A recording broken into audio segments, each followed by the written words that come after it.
How do we find the balance between motivating a child and indulging him?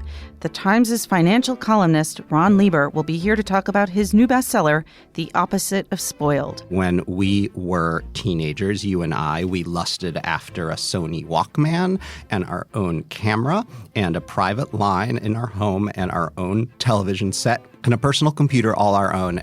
Now, sixth graders walk around with a smartphone that does all of those things and more. So, of course, we feel that acutely. What exactly do we mean by Islamic finance?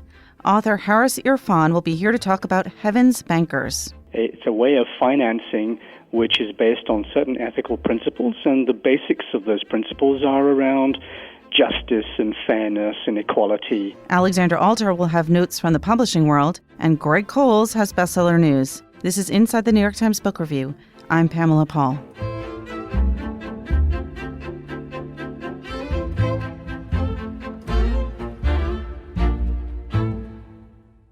Ron Lieber joins us now. He is the Times personal finance columnist. Hi, Ron. Hello. So you wrote a book that's about a topic relevant to so many of us, me included. The book is called The Opposite of Spoiled, Raising Kids Who Are Grounded, Generous, and Smart About Money. I am eager to find out exactly what I'm doing wrong and what I should be doing.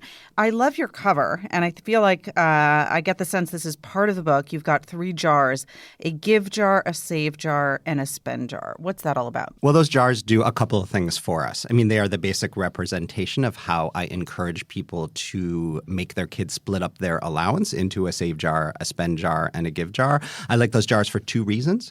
First of all, they are a representation of how we as adults generally budget. So it's sort of training wheels for adult budgeting. But I also like that those jars are stand-ins for all of the values and virtues and character traits that add up to the opposite of spoiled. Saving is about patience, and spending wisely is about modesty and thrift and prudence, and giving is about generosity and gratitude. One of the things that I feel like is a topic of conversation among parents today is the difference between the 70s and 80s and today in terms of just the quantity of stuff that kids get. And I'm curious how much you look at that in the book. So just for example, in the 70s and 80s, a balloon, which I think was a lot more expensive, was something very special to get. You did not get it in every store. You got it maybe at the car wash, maybe at the shoe store if you were lucky. And today, kids sort of have balloons all the time. And that's just one example. Is that a reality? Is it because all this stuff is inexpensively made in China that it's just there now? And how do you kind of combat that abundance? Yeah, I mean, I think about it both in terms of stuff and in terms of time. So the best example in terms of stuff is to think about the fact that when we were teenagers, you and I, we lusted after a Sony Walkman and our own camera and a private line in our home and our own television set and a personal computer all our own and a modem, and most of us got very few of these things, if any. Now, sixth graders walk around with a smartphone that does all of those things and more. So, of course, we feel that acutely. The time thing, has to do with the fact that the world, and kids' world in particular, sort of conspires against waiting now. They don't have to wait for the television commercials. They don't have to wait for the movies and Blockbuster in line. It all just gets sucked down via Netflix. They may not even have to wait to use the bathroom because homes have more bathrooms than they used to, and kids don't share as much as they used to. And so, we have to make deliberate attempts to pause, to give them reasons to wait, to give them cause to wait, because waiting is a big part of being a grown-up and doing important things like saving for retirement. It strikes me that this is a problem. This is an issue that's not just for upper class people, not just for upper middle class, but really even middle class and working class people, because the toys, all of the stuff has become relatively less expensive and therefore easier to acquire. I also wonder if parents are roped in or won over by this argument that in order to educate their children, they need to provide them with an enriched environment. And they think, okay, I've got to get my kid all these learning toys. They have to have manipulatives. They have to have this kind of thing and all of these art supplies. And again, we didn't have all that stuff 20, 30 years ago. Does that negatively impact children as well as, the positive educational impact? The sociologists refer to this as the concept of concerted cultivation, right? We're trying so hard to create this environment of enrichment, both in terms of the things that they do like every single day after school and on the weekends, so many extracurricular activities, and the stuff that we actually provide for them. I totally get where the instinct is coming from. I tried to find institutions that actually tack against that, and there's a whole story in the book about summer camp and overnight camp. And look, this is its own form of privilege, right? It costs money, a fair bit of money to go to overnight camp. Right. But I went looking for the camps, not the ones that have the spring-loaded aerobics floors and the water skiing boats, but the ones that deliberately strip all of that away. Literally no power, no running water except in the mess hall, nowhere to bathe except naked in the lake. As its own kind of educational experience. Right. I mean, this is, has its own sociological term. It's referred to as symbolic deprivation, which is what many parents, particularly parents who have more than what they need, try to do. Because every time you say no to something you could actually afford, it's a form of symbolic deprivation. And so many parents choose to send their kids to camps like that and not the fancier ones, because in those camps, the only fun you have is the fun that you make together. The camps don't come with any sort of cultivated or curated experience. What they do at night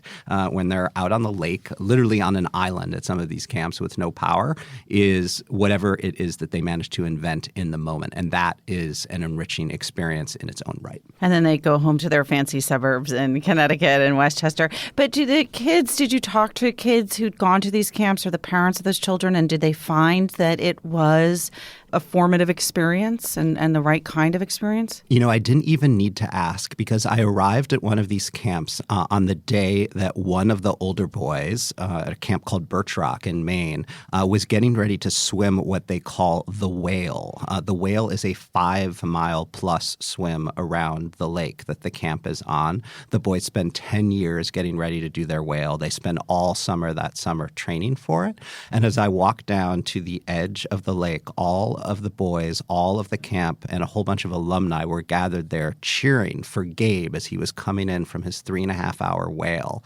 And it was one of the most moving things I've ever seen. I literally started to cry. I hadn't even met any of these people yet. And it was just incredible, the environment of community that had been created around a swim of all things. But it was sort of like the culmination of his entire camp experience, not just that summer, but, 10 years or whatever it was of time that Gabe had spent at the camp. It really was amazing. And, that's the sort of experience I think we all want to shoot for our kids. And it doesn't involve a lot of money. Right. It doesn't involve a lot of stuff. It just involves doing something amazing. And getting rid of all that stuff. The sound that you hear in the background is me scribbling down that camp name, which I imagine other listeners are doing too.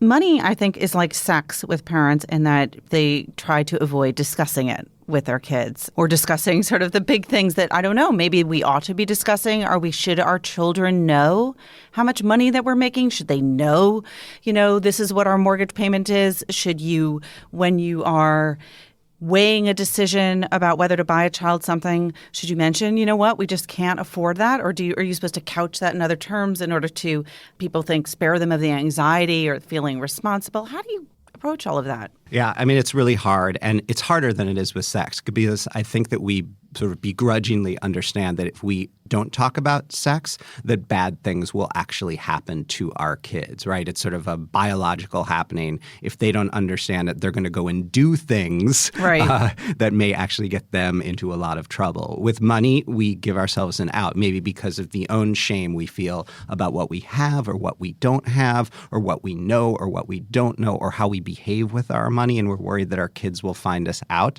But I think we're a little naive if we think that we can shield or protect our kids from all of this stuff. They sense it. They overhear our arguments. They read our mail. They look at our tax returns. They Google our address on the internet, and they come to all of the wrong conclusions by desperately trying to piece all of this information together about this thing, money, that is a source of incredible power and mystery, right? So to me, actually the best way to protect them, to arm them for what they are getting ready for, which is a 6-figure decision about college while they're still a teenager, the best way to protect them is to arm them with all of the information we possibly can to help them begin to make better choices for themselves. Does that mean saying like, hey, mommy makes X, Y, and Z, and dad, and what age do you think you should give that information? I think kids are entitled to know how much money their parents make and what their net worth is, but not until they are ready. And they are not ready until at least 10 years have gone by where you've been doing allowance for 4 years. And in the meantime, in math class, they're getting used to the bigger numbers. And then 4 years of talking about what you're spending in the house. Maybe you start with groceries. Maybe you give them responsibility for the electric bill. Then maybe you upgrade them to planning family vacations. Eventually, they are going to know how much your home is worth because they are going to Google your address and they are going to get the Zillow estimate or the Street Easy number. They just are, right? So you might as well tell them and make sure they understand that you probably have a mortgage too and you don't really own the home, right? It's interesting how the answers to all these questions really have changed since the internet and that kids have so much access to the information. One of the earlier questions that parents often get, and depending on where their kids are and where they are financially, is of some variation of, Mommy, are we rich? Or Daddy, are we poor? And I think that most parents, maybe the gut instinct is to say, oh, we're comfortable enough or we're okay. The same way that most Americans will say they're middle class. I mean, how are you supposed to answer those questions? I think you answer that question with another question, which is, why do you ask? And it's not an accusation. It's meant to convey that we honor their curiosity, that we know it's their job to figure out how the world works and that they're trying, and we appreciate that. But quite often those big cosmic questions, are we rich, are we poor, they come from having overheard a grown-up conversation and somehow misconstrued it, or some kind of warped conversation that's being had on the playground about, which person's parent is a zillionaire, right? So they ask these questions, but what they're really asking is, are we okay? Right. Are we normal or not? Do we need to worry? Should we be worried, right? And again, we think we can shield them from all of this stuff and therefore they won't have anxiety. It's totally not true. Of course they're going to have anxiety. Money is big and powerful and important. They know about it. They're trying to figure it out. They worry in the same way that we do. It's natural. But conversations, about these kind of things can get so complicated. You could say to a child, well, no, we're not going to buy that because it's too expensive. And then if, let's say, you go ahead and you buy it for a birthday or something, they could say, oh, Mommy, I know that's really expensive. You shouldn't have spent the money. And then they feel a new kind of guilt and anxiety. I mean, I don't know. Are there hard and fast rules of what not to say in order to prevent that kind of, the child getting even more anxious with the information? Yeah, I think a lot depends on context, but most kids have at least a basic understanding of the difference between wants and needs. So you can use that language to explain why you are or are not buying them something, even if you can afford to. And then you can also explain to them that, even in a particular moment, if something is not an appropriate purchase or an affordable purchase, it may be appropriate or affordable later on after you've saved up some money for it and made a trade-off, right? And so if you use the language of trade-offs enough, we're not going to do this now, so we can do this later. It all connects into the saving and spending and the giving, too, that they're doing with their own allowance. Okay, you bring up allowance, and I want to just talk about that a bit. I don't know if that's the number one question you get asked or probably in the top 10. What should you give for allowance? How do you decide that?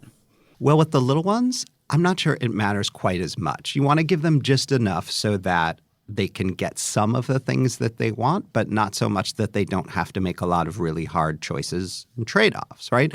Maybe that's $1 for every year that they've been alive when you get started at age 5 or 6 or 7, and they divide that equally among giving and saving and spending. And then later on, you can do fancier stuff. Maybe when they're 10, you turn over the entire clothing budget for the things that you are willing to buy them, the things that they need. And then you see what kinds of decisions they make on their own with that. I'm going to ask you one other question I imagine you get a lot, which is about the tooth fairy, her brief reign during childhood.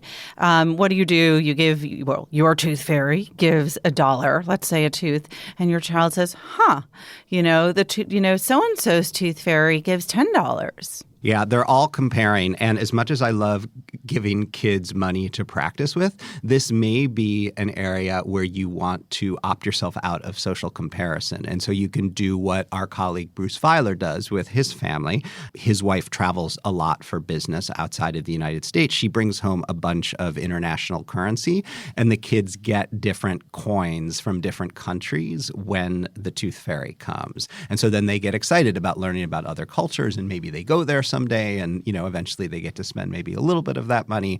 That's their own thing that nobody else does that's special. I know another family out in the San Francisco Bay Area where the kids get animal teeth, a different one each time. And this, too, is a special thing. It's something they can talk about. It's something they can compare. But it doesn't become a money contest because we're all going to lose the money contest against the families in Westchester County outside of New York City that put $100 bills under the pillows. This actually happens. I was going to say, did you meet those parents? All right. What's the number one question you get from parents? Oh, it's always about allowance. And in particular, it's about the connection between allowance and chores because 80 to 90% of families, according to all of the survey research, will say to the kids, you will not get your allowance unless you do the chores. I actually think you should separate those things, if only for a very practical reason, because if you tie the two things together, eventually your smart aleck children will say to you, well, I have enough money right now, so I'm not going to do the chores. And then you're in a pickle. Okay. Last thing. Do you have any other sort of major advice that you want to give on a subject maybe that we haven't touched on with regard to raising unspoiled kids? Yeah, some families have trouble articulating why it is that a give jar is even necessary. Kids are naturally generous, except for like a brief moment in toddlerdom when they scratch and bite and take things from one another. They actually do like giving. We're hardwired to be generous as a species in general.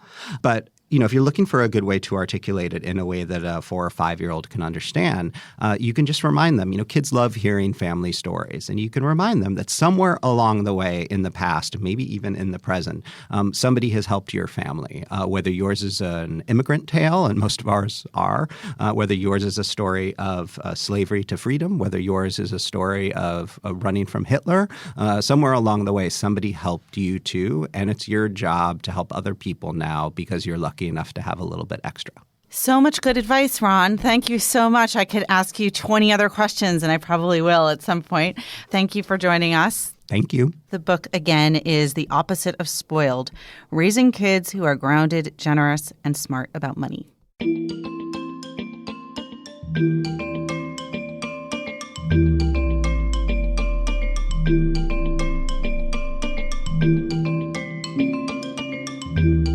This is John Williams, an editor at The Times, and I'm joined by Alexandra Alter, who has news hot off the presses from the literary world. How are you, Alexandra? I'm fine, thanks. How are you, John? Good. What's going on this week? So a new book was announced this morning. It's from Nick Cave, who's better known as a rock star, the frontman of Nick Cave and the Bad Seeds, but he's also a fiction writer. He's published novels in the past, and this new book really caught my attention because he's publishing it in a very unusual way. Is it another novel? This is actually an epic poem. It's kind of a narrative poem.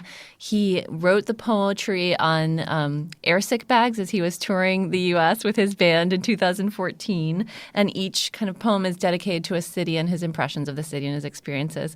And the language is very lovely. But what really struck me was the lengths that he's going to sort of make this publication a production in itself. First of all, it's only going to be available on a website that he's created called thesickbagsong.com. That's the title of the book and the poem. You can't get it on Amazon. You can't get it at a bookstore. You've got to go to this website. And the second thing that he's done, which I don't believe I've seen before in publishing, is he's bundled all these formats together into a single purchase that you can get the ebook, the paper book, the print book, which is a very lavish, oyster shell box and everything production, and the audiobook, which he's narrated himself. That's cool. For around $44, $40. Okay. You have to get it in this sort of package. So I can't just get the book. I just want the oyster shell book. If you just want the audiobook, I'm out of luck? It's all coming together. Okay. All coming at you together in one giant package. Moreover, he has created a limited edition, which will have, all these bells and whistles, like the actual, airsick bags that he wrote the poems on, or reproductions of them, and sort of specialized things like threads from his jacket that he was wearing, and a vinyl pressed, audiobook that's lavish. Vinyl audiobooks. That is the next fetish. That's the next fetish object. And that'll cost you around $1,100. Wow, that's a real So rock for the star uber move. Nick Cave fan, there is something. And for the more casual fan, there's something. Right. Well, he does have uber fans. So exactly. I'm sure that he'll find some takers. Do we know more about you said that the poems were based on cities he's been to. Do they sort of bleed together? Is it one long epic poem, or is it more like a collection of poems about different places? It sort of adds up into this sort of journey that he's taken through the country as he's on tour.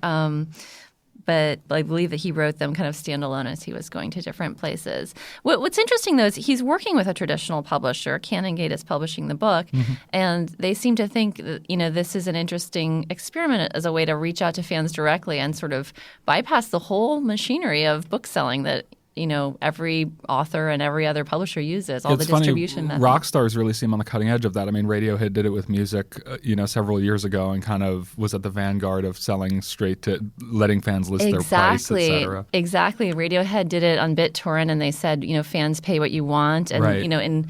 In sort of television, like Louis C.K. tried it. He did extremely well selling his own stuff directly to fans. And actually, Nick Cave is partnering with Radiohead's distribution company. Oh, wow. So they're going to be in charge of getting these books out to everybody. He's being a lot stricter about price, though. Definitely not naming your own price.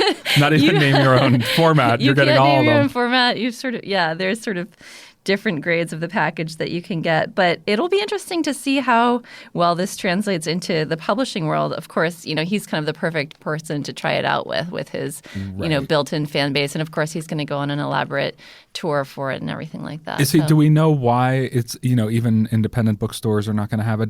Does he have a reason why he doesn't want it? He's not anti-bookstore, I assume. I assume he's not. And to be honest, I haven't had a chance to interview him yet. They're sort of holding off until the book comes out. It comes out in April, and then he'll be doing some interviews about it. I'm curious, too. I mean, he seems like the kind of person that would support booksellers right. and things. But maybe this just keeps the experiment more pure, sort of, finding out whether or not you can do this on a website and have people come to you and, exactly. and deal with it. Great. Thanks so much, Alexandra. Thanks for having me. Tree don't care what the little bird sings.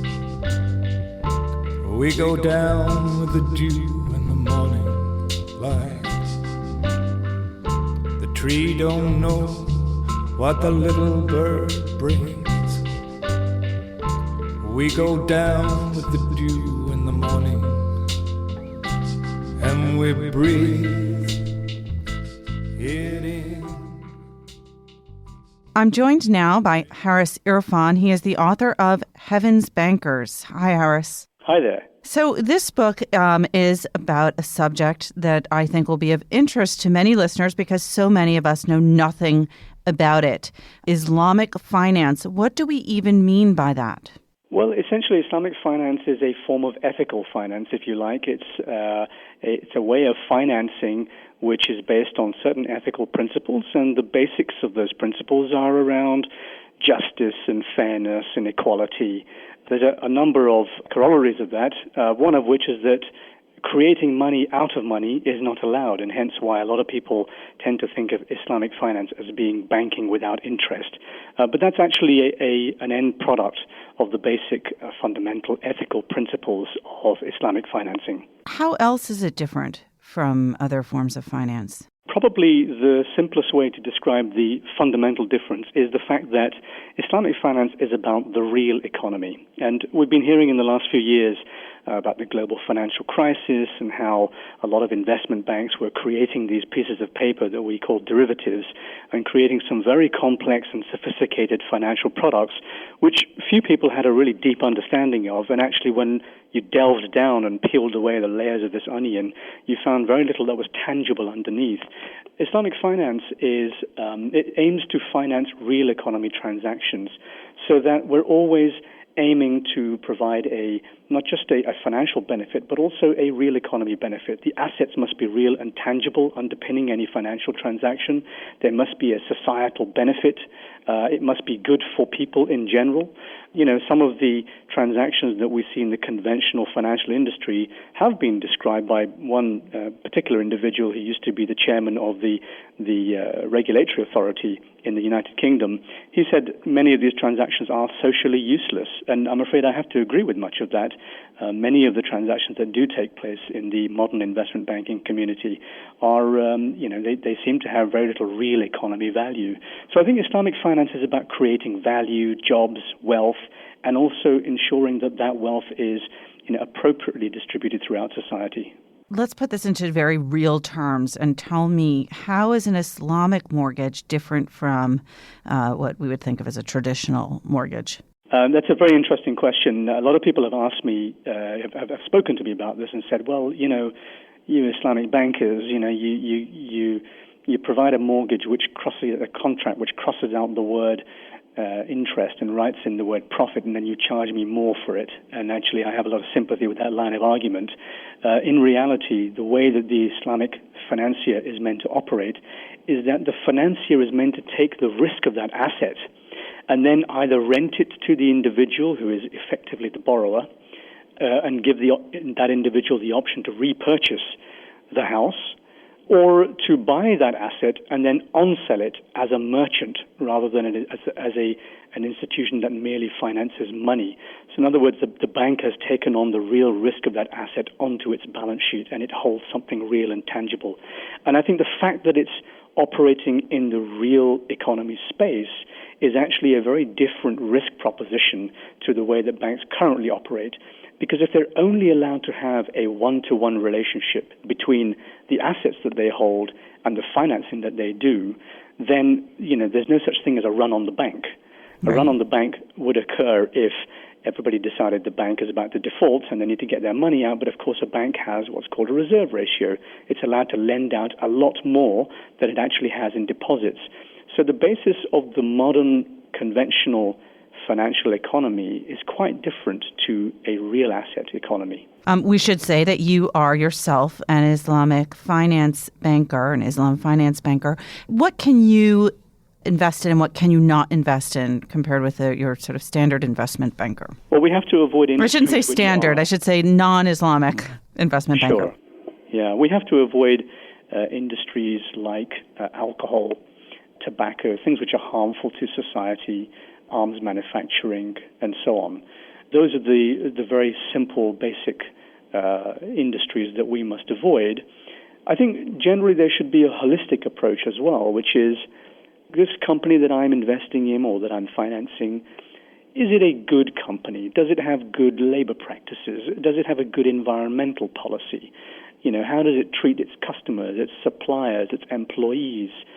These are the sort of slightly more subjective factors that we take into account when we're financing something. At least that's the theory.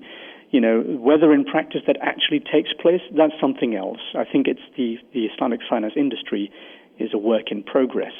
Conventional bankers tend to dominate in the Islamic finance industry because they have the technical skill set to be able to execute these transactions.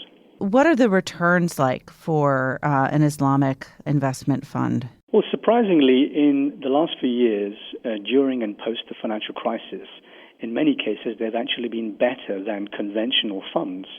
And one of the main reasons for that is because conventional funds, equity funds, have typically invested in financial stocks. And of course, financial stocks have done very badly because, global banks have been invested in these intangible derivative contracts, which, became a failure and lost the banks a lot of money. Now, an Islamic fund that was following, Sharia-compliant principles would not have been allowed to invest in those kind of companies or in highly leveraged companies which had a huge amount of debt on their balance sheet. And as a result, in the last several years, they've actually done pretty well. That's not to say that in good times they will underperform. The performance has been at par with conventional funds. So I think there need not be a performance detriment to investing in Islamic funds. Is there such a thing as an Islamic hedge fund, or is that a contradiction in terms? Or it's kind of an oxymoron. It's possible to create what I would call an absolute return fund. In other words, a fund that aims to match a particular target. Let's just say it's 5% or 10%. But the methods by which that Islamic hedge fund would operate would be quite different. It wouldn't necessarily be allowed to short stock, in other words, sell stock that it has to borrow in the market, because one is not allowed to sell something that one does not legally own. And there are other ways that it can achieve certain absolute returns without adopting the specific techniques that hedge funds adopt. A good chunk of your book is devoted to the history of Islamic finance, which, as you point out, goes back to the 7th century and starts with the very interesting fact that Muhammad himself was a successful trader. Well, he was what we call a mudarib. That's a manager of other people's money. And, as a merchant, he would be granted capital and goods to go out and trade and earn a return for the owner of that capital.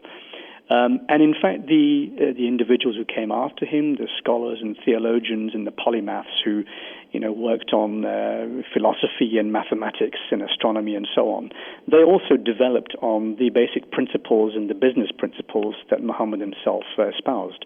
So they created and developed financincial systems, money transfer, for example, or letters of credit or checks. In fact, we get the word check from the Arabic word sak, S-A-K-K. And many of the modern financial systems that we see in place today actually filtered into southern Europe during the Middle Ages at a time when Islamic thought was at its very height.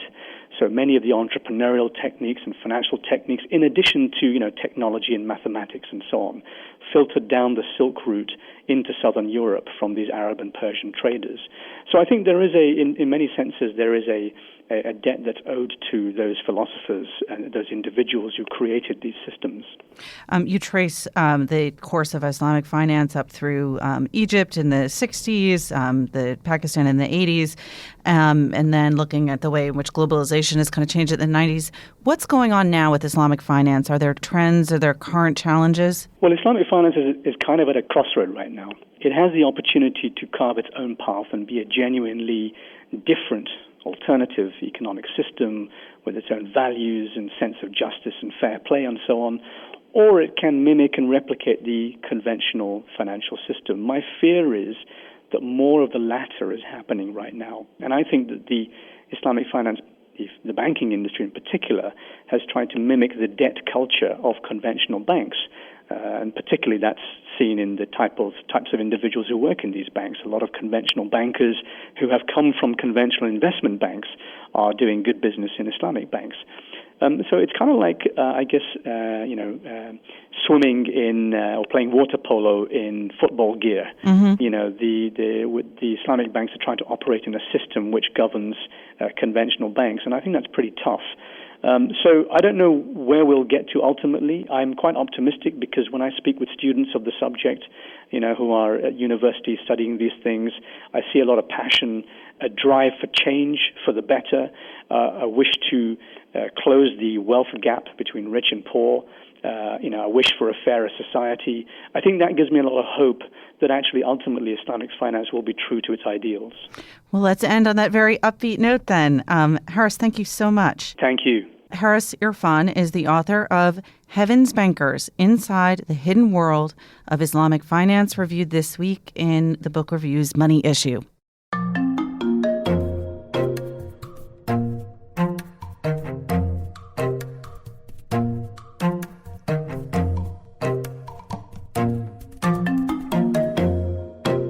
Greg Cowles is here with Bestseller News. Hey, Greg. Hi, John. What's new on the list this week? Quite a lot, actually. The list is churning like the La Brea tar pits, bubbling all over the place. On the fiction side, there are 5 new titles. Starting down at number 15, Olin Steinhauer has a new spy novel. This one's kind of a cold case spy novel called All the Old Knives, new at number 15. At number 13, J.A. Jantz continues her Allie Reynolds series. That's about an ex-broadcast journalist who was cut loose for aging and now gets involved in various thriller mystery plots. The 10th book of that series is called Cold Betrayal, and it's new at number 13. Then at number 8, the noted Boston crime novelist Dennis Lehane, who no longer lives in Boston. Oh, really? Yeah. Where does he live? He moved to Southern California about a year and a half ago. Wow. His biography says that he splits his time now between Southern California and Boston. He recently told The Hollywood Reporter that he missed the entire winter in Boston and was kind of bummed about that since they had record snowfall. He wanted a piece of that action. Well, right. He wanted to claim his inheritance. Exactly. Tough it out. It's so funny because I associate him so strongly with that city that it's funny to think of him anywhere else, especially California. Yeah. He said that all his friends were kind of bragging about the snowfall. and one part of him thought, what sick bastards they are. And another part of him thought, well, I'm jealous I'm not there. He's got a new novel called World Gone By, also not set in Boston. This, I believe, concludes a trilogy. It certainly continues a series of historical thrillers featuring the gangster and former police officer Joe Coughlin. This book is set mostly in the Tampa area in Florida and also in Cuba. That's new at number 8. Then at number 6, Debbie McComber has a standalone novel called Last One Home. It's a standalone, but it's still as comforting and cozy as you'd expect from someone whose Cedar Cove series was picked up as a show by the Hallmark Channel. That's new at number 6. And finally, at number 3, C.J. Box continues his Joe Pickett series set in Montana with a thriller called Endangered. A lot of very familiar names new to the fiction list. Yes. People who have been there before. Yes. And what about on nonfiction? Nonfiction, also some familiar names, starting down at number 15 with Andrew Morton. He's the British biographer known for kind of tabloidy, trashy fare. He did a book on Diana. He's done unauthorized biographies of Tom Cruise and Angelina Jolie. He's got a book called 17 Carnations, which is a look back at the Duke of Windsor and Wallace Simpson and their relations with the Nazis. Then at number 10, the social scientist Robert D. Putnam has a book called Our Kids. It's looking specifically at the effect of income inequality on children and how it's creating a gap in opportunities. Then at number 9, George Hodgman, who used to be an editor, a book editor at Simon & Schuster, also a magazine editor at Vanity Fair and various other places, has a book called Bettyville. Betty is his mother in Paris, Missouri. She is in her 90s now, and when George Hodgman went to visit her a few years ago when she was 91, he found that she was really in failing health. She had signs of dementia, and he had just lost his job, and he decided to stay with her down in Paris, Missouri, and take care of her. So it's partly a book about that. It's very much also a book about small-town Missouri. George Hodgman is a gay man, and his mother has never really accepted that, and still really won't come to terms with that or even acknowledge it. So it's partly about that dynamic, what it's like for a gay man in his 50s or 60s to be returning to the small town where he grew up with its prejudices. And to still be and confronting his those very things. close relationship with his really charming and kind of eccentric mother, but that has this kind of fraught element to it. Yeah, that's funny. So they're very close, but there's this underlying sort of silence about something really important. Yeah, and in some ways this book calls to mind an earlier bestseller, Will Schwalbe's End of Your Life Book Club, which was also about his relationship with his dying mother. Right. He's also a former book editor and a gay man. Although that was not so much an issue in his relationship with his mother. A lot of overlap in those books. It's one of those, if you liked this, you might like this. And it seems like people liked both at the list, so exactly it's popular. Right. Then at number 3, a memoir by Stuart Scott, who you may remember was an ESPN anchor. He died in January of cancer. Just before he died, he had finished this memoir about his battle against cancer. It's called Every Day I Fight, and it's written with Larry Platt. That's new at number 3. New at number 1 this week, making its debut right at the top, and this was just a question of when that would happen. Eric Larson's new book, Dead Wake, which is a look back at the Lusitania sinking. And Eric Larson, of course, famous for The Devil in the White City and other kind of historical narratives. Yeah, he's really got the magic touch. I mean, he's someone who now it seems like readers just trust to tell a great story because every time he publishes a book, no matter what the subject is, it kind of goes right to the top of the list. Yeah, that's right. Great. Thanks a lot, Greg. Thanks, John. Remember, there's more at nytimes.com/books.